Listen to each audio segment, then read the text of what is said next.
Sé que el título puede sonar pesado, pero eso es exactamente lo que me pasó a mí. No es una telenovela, ni una película de suspenso, es la vida real, cruda y sin retoques. Crecí creyendo que mi padre era solo una sombra lejana, una fotografía amarillenta, escondida en el cajón de mi madre. Pero a los 14 años descubrí de la manera más cruel posible que algunas sombras no desaparecen, envuelven, y cuando regresan, no siempre traen lo que esperamos.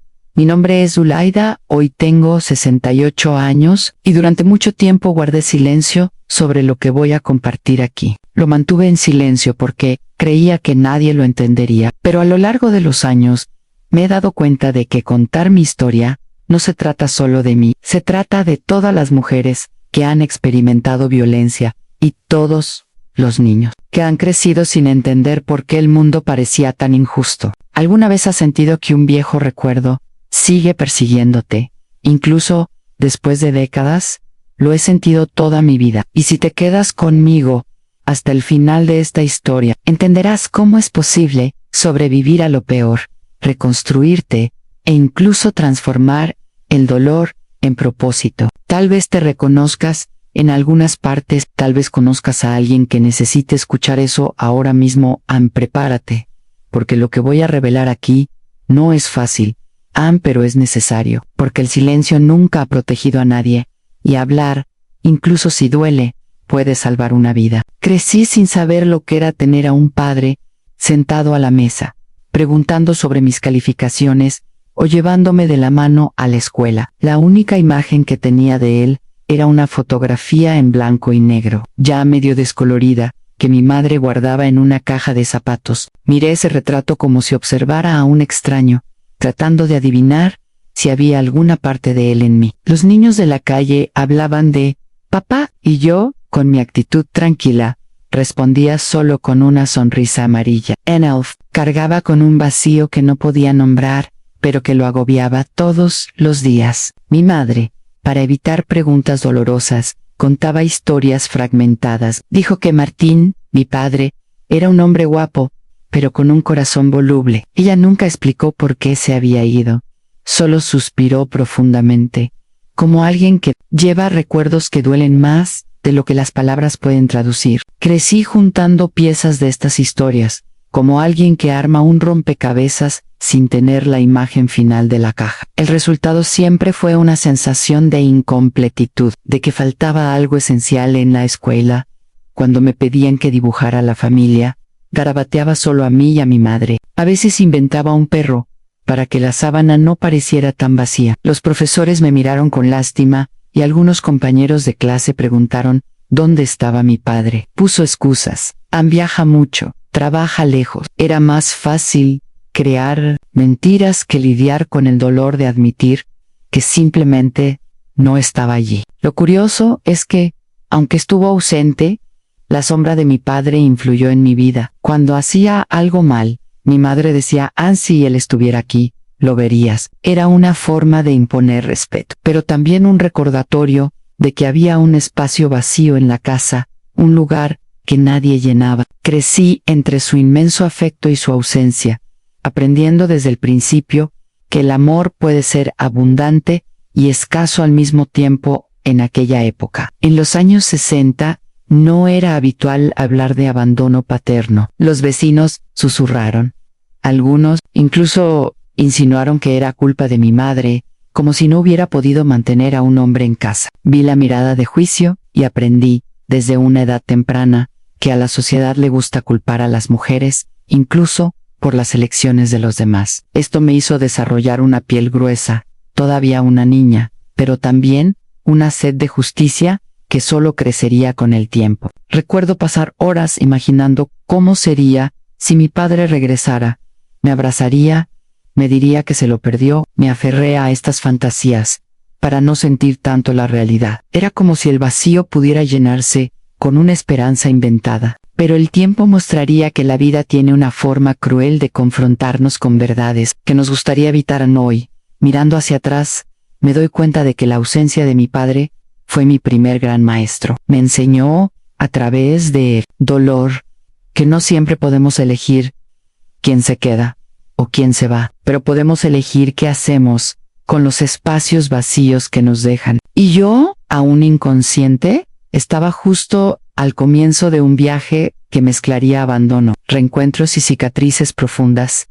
Mi madre, Guadalupe, era el pilar que mantenía unido mi mundo cuando parecía que todo podía desmoronarse. Una costurera de pleno derecho pasaba horas frente a la vieja máquina de coser Singer, transformando piezas de tela en vestidos de fiesta, uniformes escolares e incluso cortinas para sus vecinos. El sonido rítmico de esa máquina era la banda sonora de mi infancia, mezclado con el olor a café, olla, que siempre preparaba al final de la tarde. Incluso cansada, encontró tiempo para sonreír, escucharme y enseñarme que la dignidad no se pide, se construye. Vi en ella una fuerza que, francamente, parecía sobrehumana. Por la mañana, barrió la acera. Al mediodía, cocinaba frijoles con tortillas. Por la noche, todavía recibía clientes que venían a probarse ropa. Nunca se quejó. Cuando le pregunté si no estaba agotada, respondía en la fatiga: pasa, hija mía, lo que no desaparece es la vergüenza de no luchar. Estas frases, tan simples, quedaron grabadas en mí como consejos eternos, lecciones que ningún libro podría enseñar. Era increíble cómo podía equilibrar la firmeza y la ternura. Cuando hacía arte, me corregía con una mirada severa, pero poco después me colmaba de besos. La vida podría haberle negado muchas cosas, incluido un marido presente, pero no podía quitarle la capacidad de amar, y aprendí, viviendo con su fuerza, que el verdadero amor no es el que aparece solo en los días fáciles, es el que permanece incluso en medio de la tormenta. Había noches en las que me despertaba y la encontraba llorando suavemente, escondida detrás de la puerta. Fingimos que no lo había visto. Al día siguiente, se levantaba con los ojos rojos, pero sonreía como si nada hubiera pasado. Solo años después comprendí que esa sonrisa era la armadura que llevaba para no dejarme sentir todo el dolor. Llevaba el peso de 2 vidas sola, y sin embargo, lo hacía parecer ligero.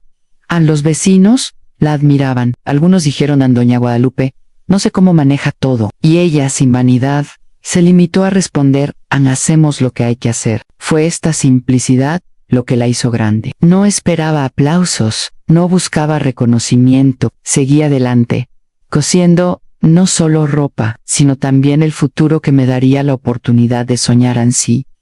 Hoy tengo el coraje de enfrentarme a los recuerdos más oscuros, es porque tuve en ella un ejemplo de resistencia. Mi madre me enseñó que la vida no pide permiso para probarnos, sino que depende de nosotros elegir si inclinarnos o levantarnos. Y cada punto que cosía era un recordatorio silencioso de que debía seguir adelante, sin importar lo que se me presentara. Y es curioso cómo la vida, de una manera inesperada, nos muestra el contraste. Mientras ella se fortalecía en silencio, no sabía que el destino deparaba una reunión que pondría a prueba toda esta fuerza. Un reencuentro que comenzaría a abrir viejas heridas que ni siquiera sabíamos que aún existían. Tenía 14 años cuando la puerta de nuestra casa se abrió a la escena que hasta el día de hoy parece un mal sueño. Allí estaba Martín, el hombre de la fotografía amarillenta, ahora en carne y hueso. Pero no era el padre idealizado de mis fantasías. Era un hombre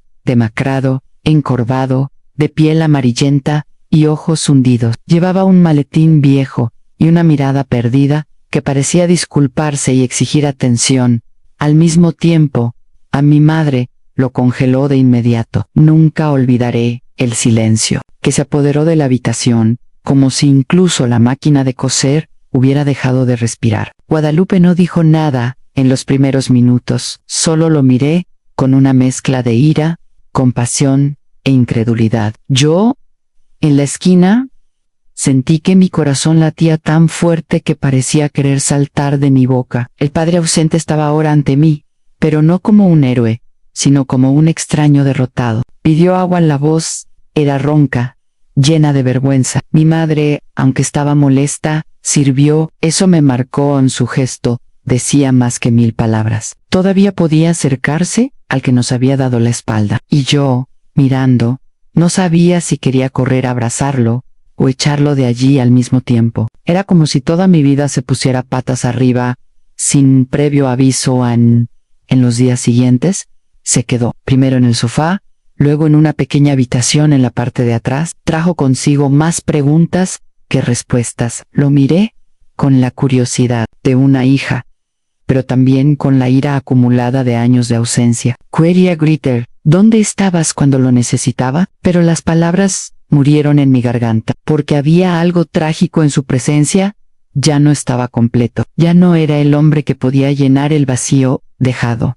El vecindario comenzó a comentar. Algunos dijeron, mira, el marido perdido de Guadalupe ha vuelto. Otros negaron con la cabeza, criticándola por aceptarlo de nuevo. Y me di cuenta de cómo las personas siempre se sienten con derecho a tener una opinión sobre el dolor de los demás, pero solo los que viven conocen el peso de la decisión. Para mi madre fue compasión.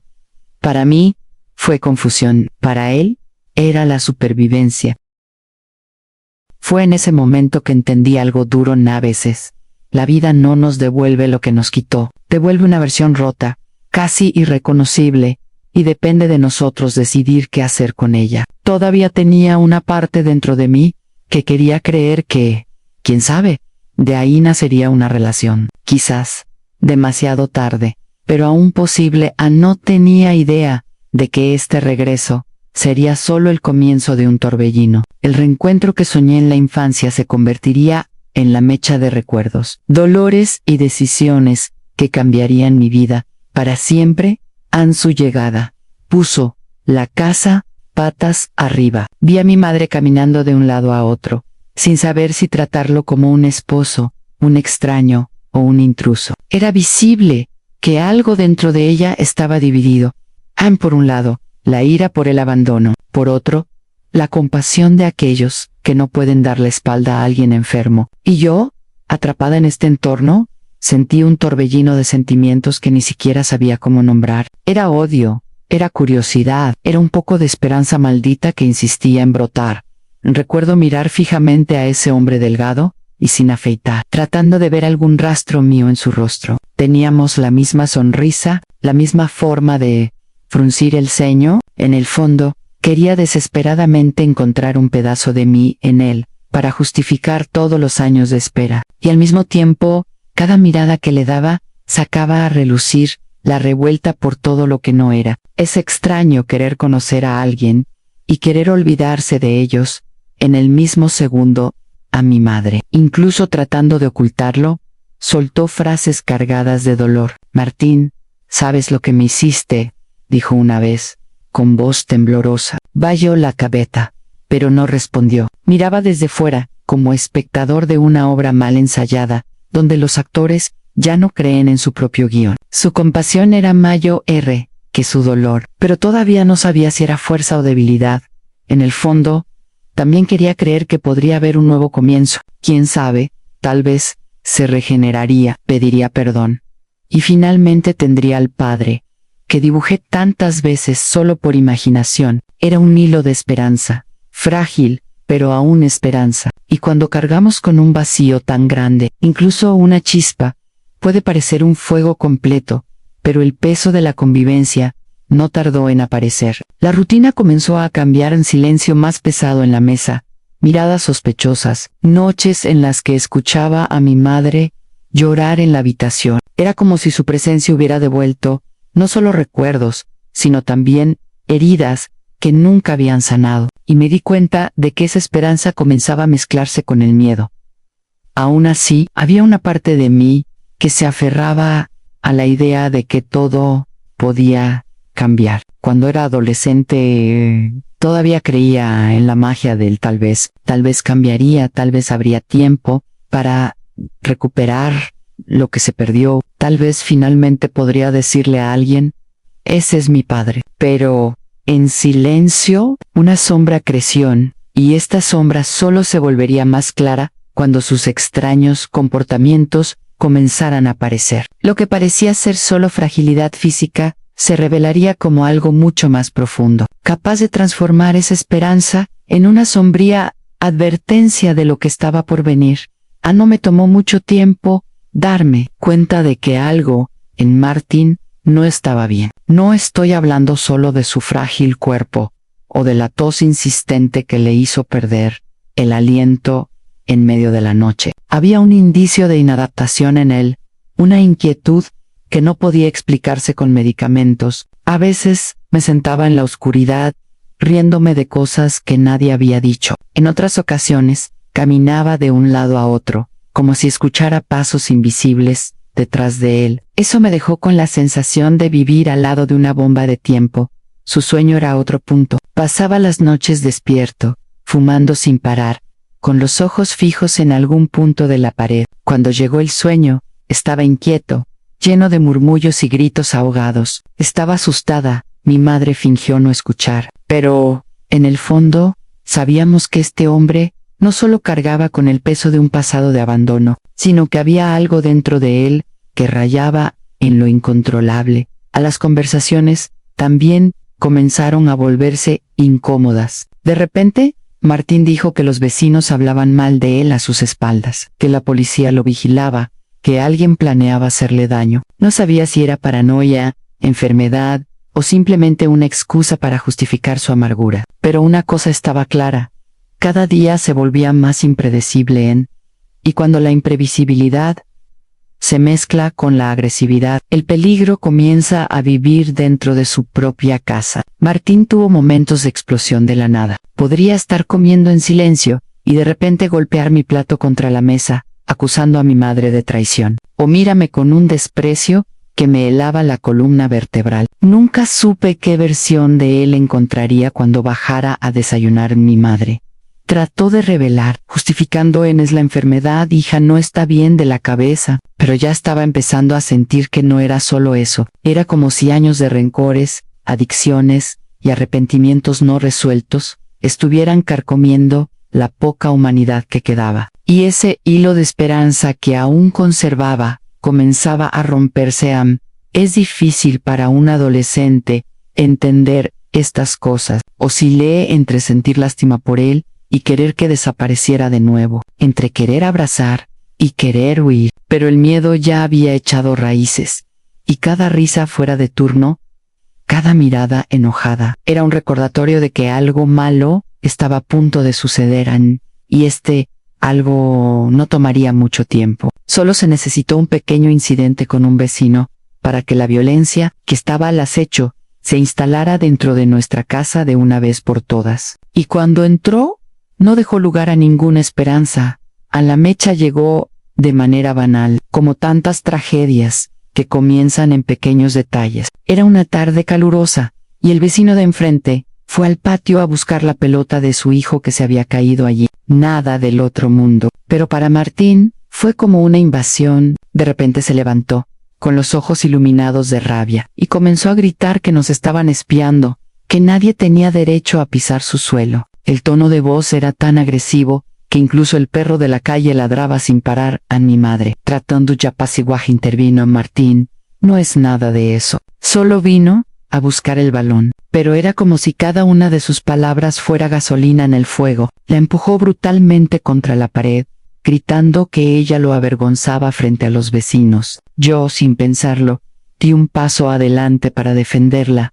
Y fue entonces cuando sentí la primera bofetada de mi vida. El impacto fue tan fuerte que vi estrellas y casi me caigo al suelo. En ese momento, todo el castillo de fantasías que había construido sobre tener un padre se derrumbó. El hombre que había soñado con abrazar, el padre que quería presentar a la escuela, se paró frente a mí como un agresor. No había vuelta atrás. No había justificación. La ira me quemaba el pecho, pero el miedo ya se había apoderado de mi voz. Estaba paralizado, sin saber si llorar, gritar o correr a mi madre. Incluso, aturdida, logró levantarse y tirar de mí detrás de ella, como si pudiera protegerme con su propio cuerpo. La escena era tan intensa que incluso los vecinos comenzaron a acercarse a la puerta. Martín, al notar las miradas curiosas, disimuló su furia, entró en la casa y cerró la puerta con fuerza. Poro lo sabía.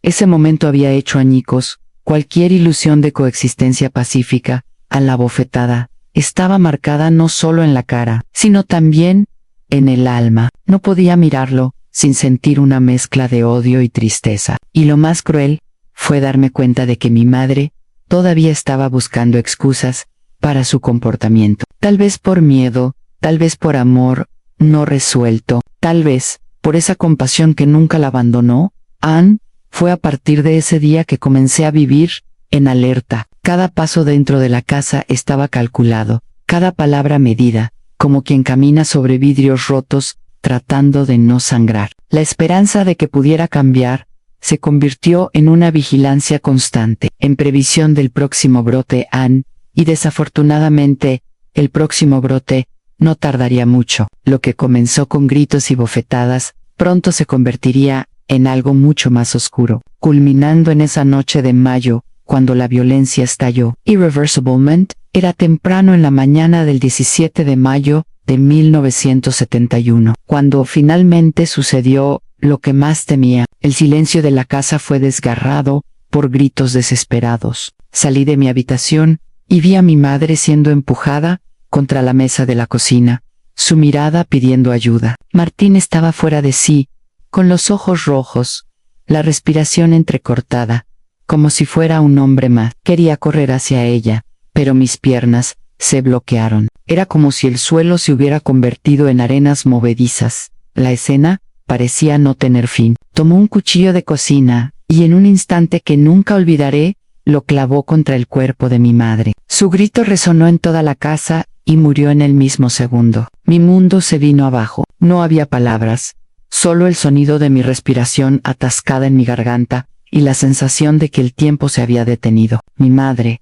que siempre había sido mi escudo, estaba cayendo ante mí. Anne quería creer que estaba soñando, pero la realidad era más cruel que cualquier pesadilla. Martín, después de matar a Guadalupe, se volvió hacia mí con una mirada que mezclaba odio y delirio. Avanzó sin pensar. Me agarró por los brazos con fuerza y trató de arrastrarme. Las intenciones eran claras, y el terror se apoderó de todo mi cuerpo. Luché con todo lo que tenía, pero mis puntos fuertes eran los de una chica contra un hombre enloquecido.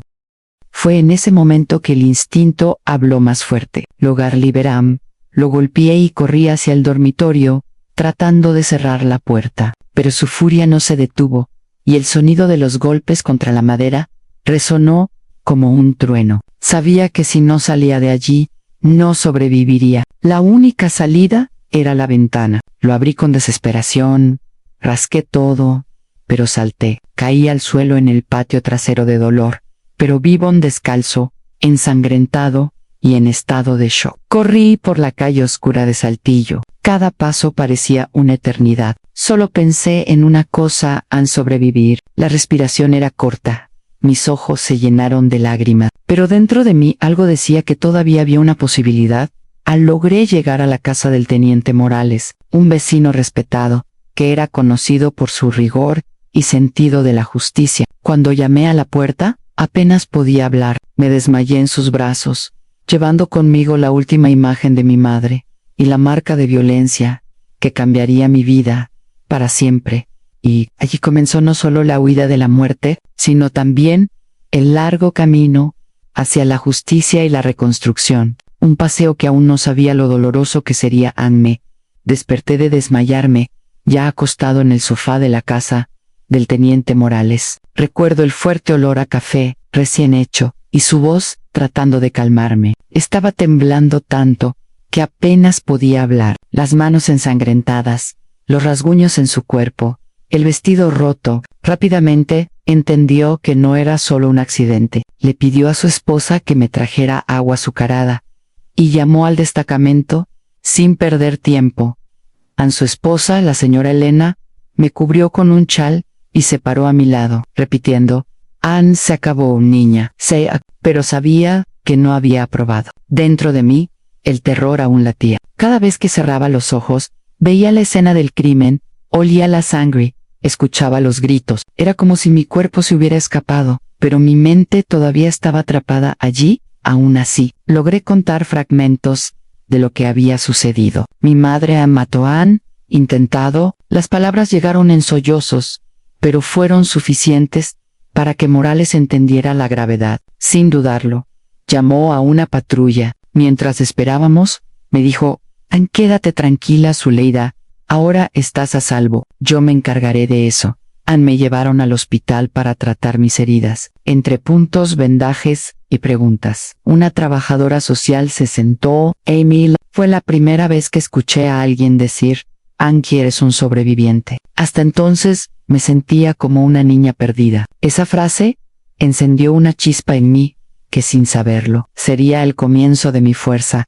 En los días siguientes, la policía me escuchó. Lo contitado, aunque cada palabra se sentía como un cuchillo cortándome por dentro. Morales estuvo presente en cada declaración, asegurándose de que me trataran con respeto. Por primera vez, sentí que había adultos a mi lado para protegerme. Fue un contraste doloroso, pero también un comienzo de justicia. Este proceso no fue rápido ni sencillo. Todavía tenía pesadillas. Lloraba en secreto. Le preguntaba a Dios por qué, pero también me di cuenta de que, cada vez que hablaba, me quitaba parte del peso de encima. Era como si contar fuera un acto de supervivencia, no solo un paso hacia la denuncia. Y en ese momento, incluso sin entenderlo adecuadamente, comencé a experimentar algo nuevo, a la sensación de que mi historia no terminaría ahí en East Rome, que había un camino más allá del horror, compuesto por personas, instituciones y decisiones que aún tomaría. Pero primero vendría el arresto y el juicio de Martín, y con ellos se cerraría una página simbólica.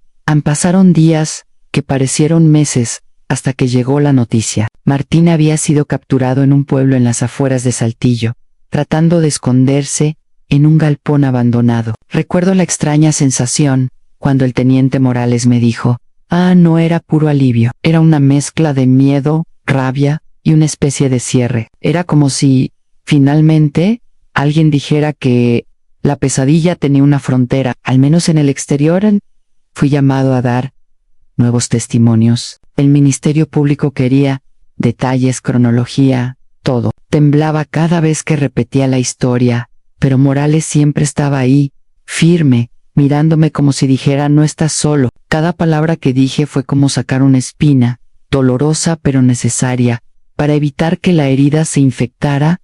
Cuando comenzó el juicio, ya vivía con mi tía Laura. Aún así, fui llamado a testificar. Entré a la sala del tribunal con las piernas temblorosas, pero con la cabeza en alto. Miré a Martín por primera vez desde esa noche. Parecía más pequeño, envejecido, sin la furia que me perseguía en las pesadillas. En ese momento, me di cuenta de que ya no era mi padre. Para mí, había muerto esa mañana junto con mi madre. Al escuchar la sentencia, fue surrealista. 30 años de prisión. La habitación estaba llena de murmullos, pero para mí, solo había un silencio profundo, casi sagrado. No fue victoria, no fue venganza. Era solo un punto final que necesitaba para comenzar a escribir otra historia después del juicio. Salí de la sala del tribunal con la tía Laura, sosteniéndome del brazo. El sol golpeaba con fuerza, pero sentí un extraño frío por dentro. Es difícil de explicarse. Había hecho justicia, pero nada devolvió a mi madre, nada borró los años de dolor. Fue un cierre que no cierra todo, sino que deja espacio para lo que viene después. Aprendí a una edad muy temprana que la justicia no es una cura, sino que es un comienzo. Es como limpiar un terreno devastado para algún día plantar algo nuevo. Y ese día, sin siquiera darme cuenta, estaba dando el primer paso para convertir mi trauma en propósito, pero este propósito aún tardaría en tomar forma. Antes, necesitaba reconstruir mis piezas, lidiar con la adolescencia interrumpida, encontrar un nuevo hogar, una nueva rutina. Y ahí es donde entra la tía Laura, una figura que cambiaría por completo mi destino. Después de todo, me fui a vivir con la tía Laura, la hermana mayor de mi madre. Era una mujer firme, con una mirada severa, pero un corazón enorme. Su casa olía a pan fresco y paredes llenas de pinturas antiguas. Fue allí donde comencé a encontrar un poco de paz nuevamente. Laura no tenía hijos, así que me acogió como a una hija, aunque siempre lo dejó claro. Tú no eres una víctima, Zulaida. Eres una superviviente, y los sobrevivientes necesitan aprender a vivir. Esas palabras se convirtieron en mi mantra en los años posteriores. El comienzo no fue fácil. Llevaba traumas profundos. Por la noche, tenía pesadillas. Durante el día, evitaba a demasiada gente, los ruidos fuertes, incluso las sombras me asustaban. Pero mi tía, paciente, me acompañó a cada paso. Me llevó a sesiones de terapia, cuando esto todavía se veía con extrañeza. En los ACO 70, allí aprendí a nombrar el dolor en el abuso, la violencia, el duelo. Entendí que no era mi vergüenza, era responsabilidad de quienes me lastimaron. Esta comprensión fue liberadora. Poco a poco, volví a la escuela. En la escuela, sentí las miradas curiosas, los susurros sobre la niña cuyo padre mató. Y su madre, al principio, dolía como una daga. Luego, aprendí a convertir eso en combustible. Si me miraran con lástima, se lo devolvería con excelencia. Estudié como nunca antes, tomando notas que incluso a mí me sorprendieron. Era mi forma de decir no, me definiría la tragedia, el deseo de justicia, comenzó a crecer en mí como una llama. Leo periódicos gecochis sobre crímenes, especialmente los cometidos contra mujeres. Me di cuenta de que mi historia no estaba aislada, era parte de una herida colectiva. ¿A cuántas Guadalupe se les silenció el nombre? ¿A cuántas Zuleidas crecieron con cicatrices invisibles? Fue entonces cuando decidí en estudiaría Derecho. No solo para mí, sino para todos. Ingresar a la universidad fue otro desafío. Viniendo de un pasado pesado, tuve que luchar contra los prejuicios e incluso mis propias inseguridades. Pero cada clase fue como un ladrillo colocado en la reconstrucción de mi vida. Me especialicé en delitos contra mujeres y niños porque sabía de primera mano lo que estaba en juego. Transformé mi dolor en una causa, mi trauma en una vocación. Fueron años de dedicación, lágrimas y logros. En cada caso al que asistí, vi reflejos de mi historia, y cada victoria legal que logré tuvo un sabor a reparación, como si un poco de la justicia que mi madre no tenía se realizara allí. Esta misión me dio un propósito, me dio una identidad más allá del dolor. Hoy entiendo que la reconstrucción no fue un camino recto, sino lleno de curvas, tropiezos y nuevos comienzos. Aún así, cada paso me ha alejado más del lugar de la víctima y más cerca del lugar de la mujer que decide su destino. Y en medio de este viaje, todavía tendría la oportunidad de encontrar el amor, construir una familia y demostrarme a mí mismo que la vida puede florecer incluso en las tierras más devastadas, en la universidad. Entre montones de libros y noches de insomnio, conocí a Ricardo. No llegó como un héroe de cine, ni siquiera con frases prefabricadas. Era un chico sencillo, un estudiante de ingeniería, que me ofreció amistad cuando más la necesitaba. Poco a poco el café en el medio tiempo se convirtió en una larga conversación, y la conversación se convirtió en complicidad. Tenía miedo de entregarme. Después de todo, mi historia con figuras masculinas era de dolor, pero Ricardo tenía una paciencia poco común. Nunca se apresuraba, nunca me juzgaba. O fue el primer hombre ante el que no tuve que usar armadura. Le conté mis inseguridades, mis traumas, y en lugar de volver la cara, me escuchó. Andaya midillo. A ti no te define lo que pasó, Zulaida, sino lo que eliges hacer con eso. Eso me desarmó. Me di cuenta de que tal vez era posible volver a confiar, creer que el amor no tiene por qué ir acompañado de miedo. Nos casamos después de unos años de noviazgo. El día de nuestra boda no se trató de lujo, sino de victoria. Era la prueba de que podía construir algo nuevo, de que no estaba condenado a repetir la tragedia que marcó mi adolescencia. Cuando tomé su mano en el altar, sentí que estaba eligiendo no solo un esposo, sino una vida diferente a la que me impusieron con el tiempo. Llegaron los niños. Ser madre fue la experiencia más transformadora de mi vida. Mientras miraba a cada uno de ellos, juré en silencio que nunca conocerían el miedo que yo tenía, que nunca vivirían dentro de una casa donde la violencia era rutinaria. Crecieron escuchando historias de fortaleza, de dignidad, y aprendieron que el amor real no duele, sino que fortalece. En mi carrera también estaba conquistando el espacio. Me convertí en un referente en casos de violencia contra mujeres y niños. Mi trayectoria no solo estuvo hecha de victorias en los tribunales, sino de cada mujer que me agradeció por ser escuchada, de cada niño que obtuvo protección en el momento adecuado. Era como si, en cada caso, reconstruyera no solo mi propia historia, sino también una parte de la sociedad. Hoy, a los 68 años, veo el camino que he recorrido, y lo entiendo. El sufrimiento no ha borrado mi esencia, solo ha dado forma a mi misión. Ricardo sigue a mi lado, mis hijos ya han construido sus vidas, y yo llevo el orgullo de haber hecho del dolor una bandera. Es por eso que ahora elijo compartir esta historia, no para reabrir heridas, sino para mostrar que pueden sanar y convertirse en marcas de victoria. Y si decidí contarlo todo públicamente, es porque sé que hay alguien, quizás ahora mismo, que necesita escuchar que la violencia no es la sentencia final. Siempre existe la posibilidad de un nuevo comienzo. Y mi voz, que una vez fue silenciada, resuena hoy para que otros nunca tengan que pasar por lo mismo. Así, pudiera resumir mi vida en una frase. Dirían: sobreviví a lo que estaba destinado a destruirme. Pero no fue solo supervivencia, fue reconstrucción. Fue convertir la oscuridad en una antorcha que ilumina el camino de los demás. Durante mucho tiempo, pensé que mi historia era solo una tragedia. Pero ahora sé que también es un testimonio de coraje, justicia y propósito. Y es por eso que comparto todo esto con ustedes. Ahora quiero que entiendas, nadie elige pasar por el dolor, pero todos podemos elegir lo que hacemos con él. Tal vez hayas vivido tu propia guerra silenciosa, tal vez todavía estés luchando. Si este es tu caso, debes saber que no tienes que enfrentarlo solo. Busque ayuda, hable, repórtelo. El silencio nunca ha protegido, pero la verdad tiene el poder de liberar a la violencia doméstica. Sigue siendo un problema que deja cicatrices en familias enteras. Y México, como tantos otros lugares, tiene profundas cicatrices de feminicidios y abusos. Pero aprendí que cada vez que una víctima decide hablar, cada vez que se presenta una denuncia, se rompe una cadena.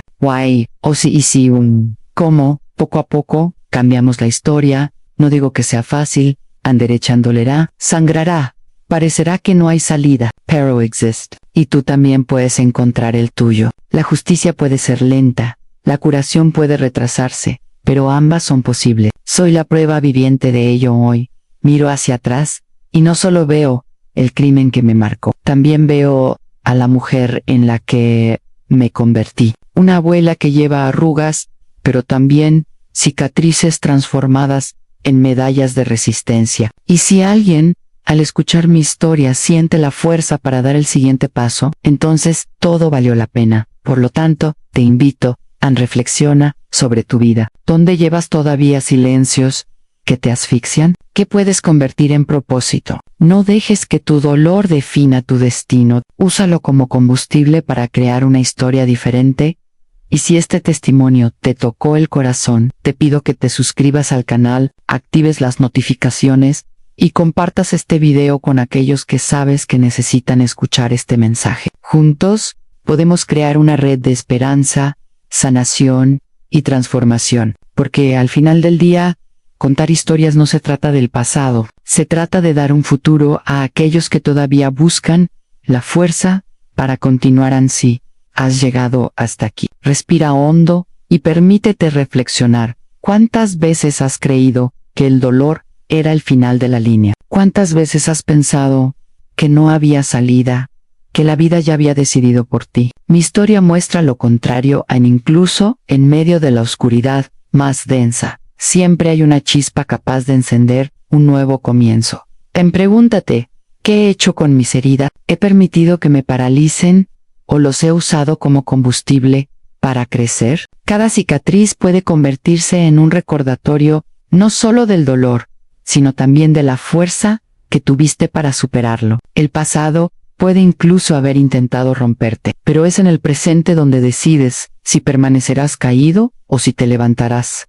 No esperes que la vida sea justa. Espera, sí, ser justo contigo mismo, a no guardar silencio, no aceptar migajas de respeto, no permitir que tu voz sea silenciada, denunciar, buscar apoyo, reconstruirse, todo esto es un acto de valentía. Y el coraje, querida, no es la ausencia de miedo, es la decisión de seguir adelante a pesar de él. Por lo tanto, te invito a pensar, ¿cuál es el siguiente paso que debes dar? Puede ser pequeño, puede parecer insignificante, pero es este paso el que allana el camino para lo siguiente. No dejes para mañana la vida que puede comenzar hoy Y si esta historia despertó algo en ti, compártela. Tal vez alguien cercano a ti necesite escuchar exactamente eso en este momento. Tal vez tu actitud sea el puente que alguien busca para salir de la oscuridad. Suscríbete al canal, activa las notificaciones y realiza un seguimiento de cada nueva historia. Aquí, nunca estarás solo. Actb. El dolor encuentra una voz y la esperanza encuentra espacio para florecer. Gracias por quedarse conmigo hasta ahora y por abrir su corazón para escuchar esta historia. Sé que no es fácil lidiar con temas tan pesados, pero es precisamente enfrentándolos de frente que encontramos la fuerza para cambiar. Que cada palabra que escuchaste hoy sea un recordatorio de que la vida puede ser dura, pero también se puede reinventar en sí. Este video te habló de alguna manera. No te lo guardes para ti. Compártelo con alguien que necesite este mensaje. Deja tu reflejo en los comentarios y escribe lo que esta historia ha despertado en tu corazón. Este espacio existe para crear juntos una cadena de apoyo y esperanza. Y por supuesto, no olvides suscribirte al canal y activar la campana. De esa manera, no te pierdes ninguna de las próximas historias que traigo. Todas con el mismo propósito, al mostrar que incluso en las cicatrices más profundas, es posible encontrar semillas de luz, porque, al final, contar es resistir, y resistir es vivir.